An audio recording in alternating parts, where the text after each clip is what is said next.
नमस्कार।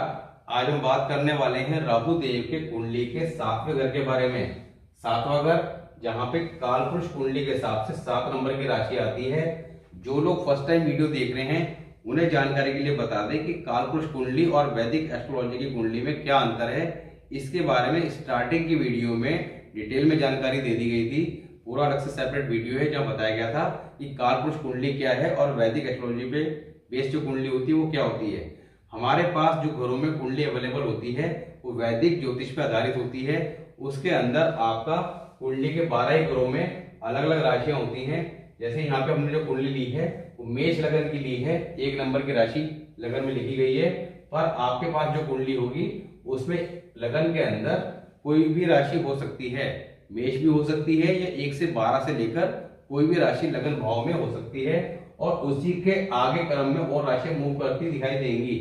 तो आपने सिर्फ अभी क्या करना है, केवल कुंडली के जो 12 घर हैं, ये खान नंबर भी मान सकते हैं आप, तो खान नंबर 7 भी कह सकते हैं, 7वां घर।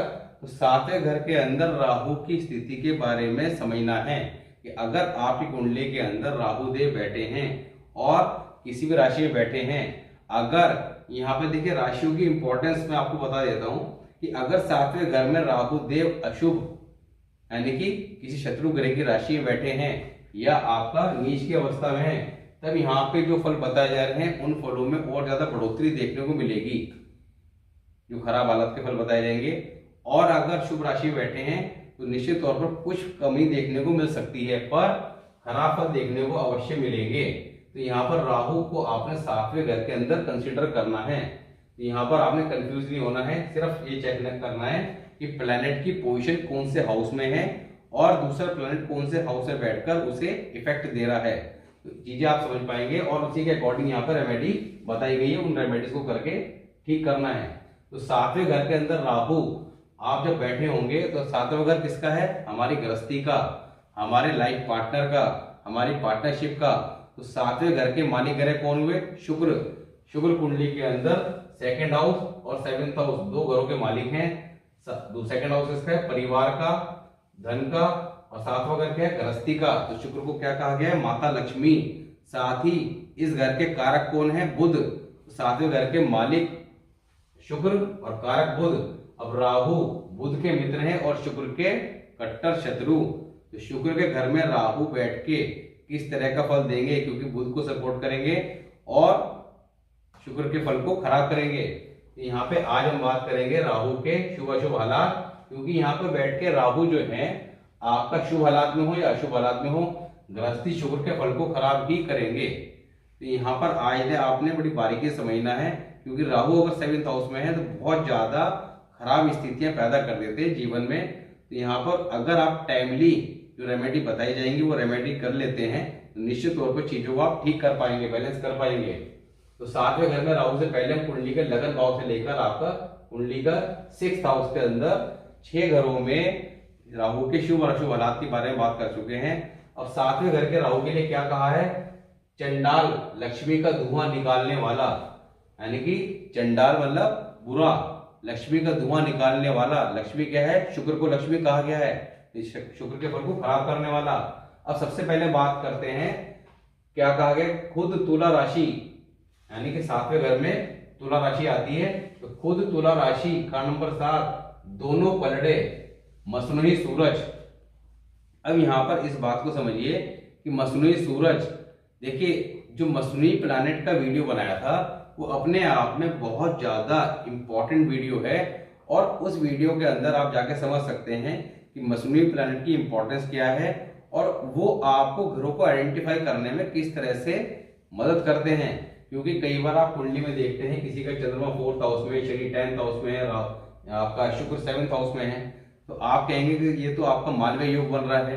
पर मालवीय योग अगर बन रहा होता तो आप कोई एस्ट्रोलॉजी का चैनल नहीं देख रहे होते, फिर आप लाइफ को एंजॉय कर रहे होते। क्योंकि आदमी कब एस्ट्रोलॉजी ज्योतिष संबंधी चीजों को देखता है?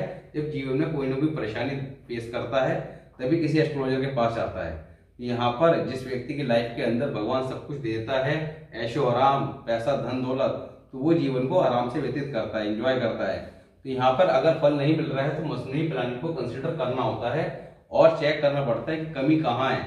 और फिर साथ ही वहां पे ये बताया गया था कि जब मसनूई प्लैनेट को आप आइडेंटिफाई कर लें कि कोई प्लैनेट अगर शुभ फल नहीं दे रहा है तो उसके कौन से मसनूई प्लैनेट की रेमेडी द्वारा आप उसके फल को ठीक कर सकते हैं। बहुत ज्यादा इंपॉर्टेंट वीडियो है।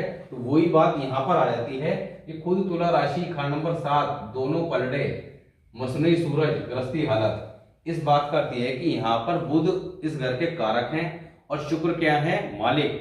बुध और शुक्र को मिला दे तो बन जाता है मसनूई सूरज। तो यहाँ पर इस घर के एक तरह से बुध और सूरज का शुक्र के साथ साथ सूरज भी इस घर के मालिक हुए इंडायरेक्टली। तो यहाँ पर सूर्य की स्थिति जो है वो आपका अगर अच्छी है कुंडली में, तब गृहस्थी को किसी तरह से बचाया जा सकता है। उसकी बात करते हैं।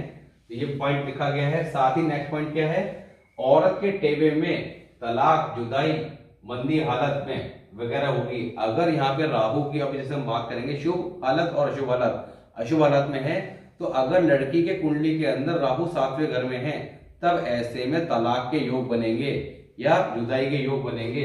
ये काफी ज्यादा खराब स्थिति है। मर्द यानी कि लड़के के टेबे में औरत की उम्र बर्बाद यानी कि औरत की मृत्यु हो सकती है, उसकी पहली पत्नी या बाद में। और साथ ही कई बार शादी या औरत के माँ बाप का कबीला बर्बाद, खासकर शादी 21 में हो। अब यहाँ पर कई बार शादी कब होगी, जब पहली पत्नी का देहांत हो जाएगा तभी दूसरी शादी होगी, या छोड़ के चली जाएगी तभी दूसरी शादी होगी। तो कई शादियों के योग बनते हैं। साथ ही औरत के माँ बाप का कबीला यानी कि ससुराल वाले बर्बाद होंगे, खासकर शादी 21 में हो। अगर शादी ऐसे व्यक्ति की 21 उम्र में हो, क्योंकि 21 साल की एज क्या है, राहु की अपनी एज, उस साल में राहु का विशेष प्रभाव रहेगा। इसी तरह 42 साल की उम्र में राहु का विशेष प्रभाव रहेगा। तो जनरली शादी क्या होती है, वो 30 के आसपास या 30 से पहले पहले हो जाती है, इसलिए 21 वर्ष की बात कही गई है। पर 21 वर्ष में ये शादी अगर किसी कारण से लेट है कुंडली में और किसी योग के कारण, तो 42वें वर्ष में भी होती है, तब भी ये स्थिति देखने को मिलेगी। अब बात करते हैं शुभ हालात की। खुद मालदार मगर औरत गृहस्थी का सुख मंदा ही होगा। यहाँ पे खुद पैसे वाला बेशक हो पर गृहस्थी के सुखों में कमी देखने को अवश्य मिलेगी। ससुराल में औरत ख्वाह मंदे हो मगर सूरज कहीं मंदा न होगा और राज दरबार से मर्तबा ऊंचा होगा। यहाँ पे कहा गया है कि ससुराल यानी कि जैसे आपको जानकारी दी कि ससुराल और औरत पत्नी दोनों के बारे में आपको मंदे असर देखने को मिल रहे हों, मगर ऐसे व्यक्ति के राज दरबार में जो ताल्लुक हैं या वहां पे जो उसका पद है वो ऊंचे दर्जे का होगा। तो सरकारी नौकरी में हो सकता है, राजनीति के अंदर हो सकता है, कोई मंत्री इत्यादि हो सकता है। अगर राहु शुभ हालत में है, उसे किसी के आगे गरीबी या तंगदस्ती की वजह से दस्तराज न होना पड़ेगा। ऐसे व्यक्ति की स्थिति बहुत अच्छी मजबूत होगी, उसे कभी भी किसी के आगे हाथ फैलाने नहीं पड़ेंगे। बुध शनिचर हर तरह से मदद व बरकत देंगे, राज दरबार की पूरी मदद व ताकतवर दुश्मन को ही मार देंगे। यहाँ पे राहु अगर शुभ हालात में है तो ऐसे में बुध और शनिचर उसे पूरी मदद देंगे, राहु को ताकत देंगे। तो यहाँ पर राज दरबार से पूरी मदद मिलेगी, सरकार से पूरी मदद मिलेगी और ताकतवर दुश्मन को मार देंगे, यानी कि दुश्मन ऐसे व्यक्ति का कुछ नहीं बिगाड़ पाएंगे। बुध व शुक्र 2 या 11 में, दूसरे घर में 11वें घर में बुध और शुक्र दोनों हैं, तब माली हालत उत्तम फल होगा। धन के संबंध में किसी प्रकार की कोई दिक्कत नहीं होगी, पैसे वाला होगा। अब बात करते हैं अशुभ हालात की। देखिए अब यहाँ पर राहु कब बुरा असर देगा इस बात को समझते हैं। जिसके 7वें घर में राहु है, चाहे लड़की की कुंडली में है या लड़के की कुंडली में है, उसको क्या प्रिकॉशन है, 21 साल की उम्र में या उससे पहले शादी नहीं करनी। ऐसे में या तो जिसकी कुंडली में राहु 7वें घर में है वो खुद गुजर जाएगा, या उसके लाइफ पार्टनर की डेथ हो सकती है, या तलाक इत्यादि किसी न किसी प्रकार के योग देखने को आपको मिलेंगे। गृहस्थी बर्बाद, लड़ाई झगड़े, अयाश जिंदगी। यहाँ पर ऐसे में जब राहु 7वें घर में होगा और ऐसे में गलती से अगर शादी 21 से पहले हो जाए तो ऐसे व्यक्ति की लाइफ बर्बाद, बहुत ही ज्यादा गृहस्थी के संबंध में बुरे फल, धन दौलत की कमी, मंदी हालत, मतलब आप ये कहेंगे कि जैसे ऐसे व्यक्ति तंग दस्ती के अंदर जिंदगी गुजारता होगा, अय्याश किस्म का होगा। वहां पर आपका बरकत नहीं होगी, उसके यार दोस्त भी आपका काफी खराब मतलब गंदे किस्म के होंगे। तो यहाँ पर ये बहुत ज्यादा खराब स्थिति पैदा कर देगा राहु 7वें घर में, क्योंकि राहु आपका उजाड़ने वाला है। तो यहाँ पर गृहस्थी को उजाड़ देगा। यहाँ पर अय्याश जिंदगी, बुध शुक्र के कामों से नुकसान और केतु बर्बाद ही होगा। यहाँ पर बुध और शुक्र से संबंधित, अब बुध और शुक्र से संबंधित जो भी काम है वो आप बुध और शुक्र के जाके वीडियो में समझ सकते हैं। तो उनसे संबंधित कोई भी काम आपने नहीं करने हैं, व्यापार नहीं करना है। यहाँ पर व्यापार करना बहुत अशुभ फल देगा, नुकसान देगा। साथ ही बुध शुक्र से संबंधित काम भी अगर कोई करते तो अशुभ फल देंगे। साथ ही केतु का असर सबसे ज्यादा खराब कहा गया है। हालांकि जब राहु 7वें घर में होंगे तो केतु कहाँ होगा? फर्स्ट हाउस में। केतु फर्स्ट हाउस में होगा। बेशक केतु फर्स्ट हाउस में बैठकर शुक्र के सूर्य के फल को बहुत ज्यादा मजबूत कर देता है। इसी वजह से यहाँ पर ये बात कही गई है कि बेशक आपका शुभ फल, ने से बातें भी करी थी कि बेशक आपका शुक्र का फल खराब कर दे, मगर राज दरबार के संबंध में आपको शुभ फल देखने को मिलेंगे। और राज दरबार के संबंध में क्यों? क्योंकि कुंडली के अंदर सूर्य कहीं भी होगा वो उच्च की कंडीशन में आ जाएगा। ये आपको मैंने पहले ही बताया था कि अगर लगन भाव में केतु अकेला बैठा हुआ है या मंगल छठे घर में है, ऐसी कंडीशन में कुंडली में सूर्य कहीं भी हो, कैसा ही हो, चाहे उच्च का है नीच का है, पर वो फल उच्च के ही देगा। तो यहाँ पर अगर आपने सरकार के संबंध में मान सम्मान, इज्जत और साथ ही सरकारी नौकरी के बारे में अगर देखना है तो सबसे पहले किसे चेक करना है? सूर्य को। सूर्य अगर कुंडली में स्ट्रॉन्ग पोजीशन में है तभी आप कह सकते हैं कि सरकारी नौकरी के योग हैं। तो यहाँ पर सूर्य जो है वो स्ट्रॉन्ग पोजीशन में आ जाएंगे, मगर केतु का खुद का फल खराब होगा, यानी कि औलाद के संबंध में दिक्कत आएगी। या तो औलाद होगी नहीं, और अगर औलाद होगी तो बर्बाद होगी, सेट नहीं हो पाएगी, जीवन भर परेशान रहेगी, और ऐसे व्यक्ति को औलाद का कोई सुख नहीं मिलेगा। अब यहाँ पर सेकंड पॉइंट क्या है? जब कभी पेशा भी राहु का ही हो तो उम्र भी शक्की होगी। ऐसे में राहु अगर 7वें घर में है तो 7वें घर राहु वाला अगर काम धंधा भी राहु का ही कर ले, जैसे कोयले इत्यादि का या आपका बिजली संबंधी, तो ऐसे में राहु जो है वो और ज्यादा स्ट्रॉन्ग पोजीशन में जाएगा, यानी कि राहु को आपने और ज्यादा कायम कर लिया। ऐसी स्थिति में राहु और भी ज्यादा बैड इफेक्ट देगा। तो यहाँ पर उम्र भी शक्की, यानी कि ऐसे व्यक्ति की अपनी उम्र भी आपका बर्बाद हो सकती है, शक्की हो सकती है, जल्दी मृत्यु के योग बन जाएंगे। उपाय, अब यहाँ पर सबसे बड़ी बात यह है कि राहु 7वें घर में शुभ हालात में अशुभ हालात में दोनों कंडीशन में देगा बैड इफेक्ट ही। गृहस्थी के संबंध में, लाइफ पार्टनर के संबंध में, धन दौलत के संबंध में। तो यहाँ पर राहु को ठीक कैसे करना है, यहाँ पर एग्जैक्टली जो रेमेडी है उसकी बात करते हैं। पहले क्या है? शादी के वक्त लड़की की तरफ से कन्यादान के समय चांदी की ईंट भी दान कर दी जाए।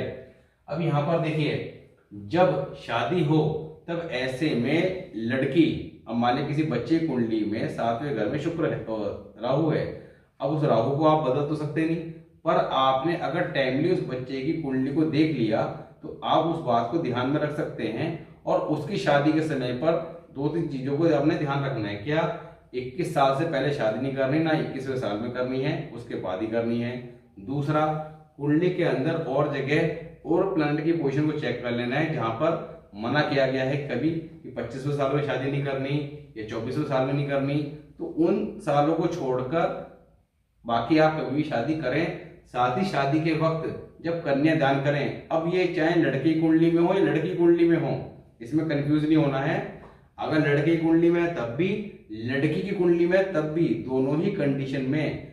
ऐसे में लड़की जो है वो शादी के वक्त जब उसका कन्यादान हो तो उसके जो कन्यादान जो करेंगे वो कन्यादान के समय ही एक छोटी सी चांदी, खालिस प्योर चांदी की ईंट उसे दान के रूप में दे दें लड़की को, और वो लड़की उस ईंट को जिंदगी भर अपने पास संभाल के रखे।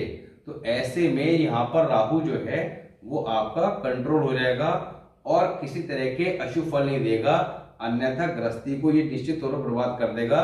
लड़की जाएगी और हो सकता है कि या तो किसी प्रकार की कुछ अनहोनी घट जाए उसके पति के साथ या खुद के साथ या लड़के के साथ या उसकी वाइफ के साथ, या आपका तलाक हो जाए या कुछ दिनों बाद ही वापस आ जाए। तो इस तरह के हालात निश्चित तौर पर देखने को मिलेंगे। तो ये रेमेडी बहुत ज्यादा मददगार बताई गई है। इसके साथ ही नारियल नारियल क्या है? शनि की कारक चीज। शनि की कारक चीज नारियल को जल प्रवाह करते रहना, ये भी आपके गृहस्थी के सुखों को ठीक करेगा। इसके साथ ही कुत्ते से ताल्लुक, भाई से तबाही होगा। यहाँ पर कुत्ता पालना घर में मनाही की गई है। अब कई बार आप कंफ्यूज होते होंगे कि कुत्ता पालना शुभ है या नहीं है। यहाँ पर कुत्ता अगर राहु सातवें घर में, तो कुत्ता नहीं पालना है। कुत्ता पालेंगे तो और ज्यादा अशुभ हालात देखने को मिलेंगे। घर में खालिश चांदी की ईंट व किसी बर्तन में पानी में चांदी का चौकोर टुकड़ा डालकर उसे बंद करके, अब यहाँ पर आपने एक तो राहु सातवें घर में है, तो घर में चांदी की छोटी सी खालिश प्योर चांदी की ईंट घर में रखनी है। साथ ही इसके किसी बर्तन के अंदर आपने गंगा जल डाल के उसमें चांदी का चौकोर टुकड़ा, छोटा सा टुकड़ा आपका 50, 60, 70 रुपए का आ जाएगा, स्क्वायर शेप का छोटा सा टुकड़ा डाल के और उस बर्तन को बंद करके उसमें टांका लगवा के, या किसी भी तरह से उस ढक्कन को बिल्कुल फिक्स बंद हो जाए, इस तरह का बर्तन लें, बंद हो जाए, बंद करके उसे घर में हमेशा रखें और उसके पानी को चेक करते रहें हर महीने 2 महीने में। उसका पानी जैसी कम हो तो उसके पानी को आप दोबारा भर दें, वो बर्तन खाली ना हो पाए। अगर पानी कम हो गया, ढक्कन खोलें, पानी डाल दें गंगा जल और फिर बंद कर दें। ये बर्तन कायम रखने से आपको राहु के अशुभ फलों से बचाव होता रहेगा। अब अगर शादी 21 साल की पहले की उम्र से हो चुकी हो, तब क्या करना है? देखिए, तब आपने क्या करना है, 2 बर्तन लेने हैं चांदी के, किसी भी शेप के ले सकते हैं, किसी भी साइज के ले सकते हैं। चांदी के 2 बर्तन लेकर उनमें कुदरती पानी बारिश का पानी भी हो सकता है, किसी नदी का पानी भी हो सकता है, किसी हैंडपंप का पानी हो सकता है। तो यहाँ पर गंगा जल घर में हर एक के रहता है, तो गंगा जल भी नदी का पानी है। थोड़ा सा गंगा जल डाल के, यानी कि इतना सा आपने बर्तन लेना है, क्योंकि चांदी का बर्तन थोड़ा सा एक्सपेंसिव आता है। तो आपने 2 बर्तन लेने हैं, उनमें गंगा जल डाल के और उसमें चांदी का चौकोर टुकड़ा दोनों बर्तनों में डाल के, फिर क्या करना है, एक बर्तन आपने मंदिर में दे के आना है और दूसरा अपने घर में ला के रखना है और उस बर्तन को हमेशा कायम रखना है, घर में रखना है। तब ऐसे में यहाँ पर आपको इन अशुभ फलों से बचाव होता रहेगा। ये बहुत ही ज्यादा अच्छी रेमेडी है। शादी नहीं हुई है तो पहले जो रेमेडी बताइए वो जरूर कर लीजिए, साथ में जो बताया वो कर लीजिए। अगर शादी हो चुकी है, जो रेमेडी बताई है उसे आप कीजिए। बुध शनि केतु खान नंबर 11 में, अब बुध शनि केतु तीनों में से कोई भी अगर 11वें घर में है, तब तो जो भी 11वें घर में होगा, बुध शनि केतु में से जो भी 11वें घर में होगा, अगर 2 हैं तो दोनों की बात, 3 है तो तीनों की बात, और अगर कोई एक है तीनों में से तब उसकी बात। तो जो भी ग्रह 11वें घर में होगा, उस ग्रह से संबंधित रिश्तेदार उस व्यक्ति के जिसकी कुंडली में राहु 7वें घर में है, टेवे वाले को बर्बाद कर देंगे, यानी कि नुकसान किसी न किसी प्रकार के जीवन में देते रहेंगे। तो उनसे आपको हमेशा अलर्ट रहना है। मंगल शनि या अकेला, मंगल और शनि 5वें घर में, मंगल शनि की युति हो 5वें घर में, या आपका मंगल और शनि में से कोई एक अगर 5वें घर में है, तब दूसरी नर औलाद 42 वर्ष की आयु के बाद होगी। अब यहाँ पर जब हमने राहु 5 के समय बात की थी, ये पॉइंट तब भी डिस्कस किया था कि पहला 21 में और दूसरा 42वें वर्ष की आयु में या उसके बाद होगा। वही बात यहाँ पे है कि मंगल शनि, क्योंकि मंगल शनि की जब युति आ जाएगी, तब ऐसे में राहु कंसिडर किया जाएगा 5वें घर में। और अगर मंगल शनि की युति नहीं है, मंगल या शनि में से कोई भी एक 5वें घर में, राहु 7वें घर में है, तब भी वही फल देखने मिलेगा। दूसरी नर संतान जो है वो आपका पहले अगर जल्दी हो जाएगी तो दूसरी जो है 42 वर्ष की आयु के बाद ही देखने को मिलेगी। तो यहाँ आज हमने बात करी राहु 7th हाउस के शुभ और अशुभ हालात और क्या स्पेसिफिक रेमेडी बताई गई है उनके बारे में। अब नेक्स्ट वीडियो में बात करेंगे 8th हाउस, 8वां घर, जिसे मौत का फंदा कहा गया है। वहां पे सबसे ज्यादा खतरनाक पापी ग्रह राहु आके बैठेंगे, किस तरह का अशुभ प्रभाव देंगे, क्योंकि राहु काफी ज्यादा बुरा फल देते हैं 8वें घर में, और किन हालात में वो शुभ फल दे सकते हैं, या किस हालात में उनके फलों से बचा जा सकेगा, उनकी बात करेंगे। क्या रेमेडी बताई गई है, किस तरह से रेमेडी करनी है, राहु की करनी है या किसी और प्लैनेट की रेमेडी करनी है, उसकी बात करेंगे। तो मिलते हैं नेक्स्ट वीडियो में, तब तक के लिए नमस्कार।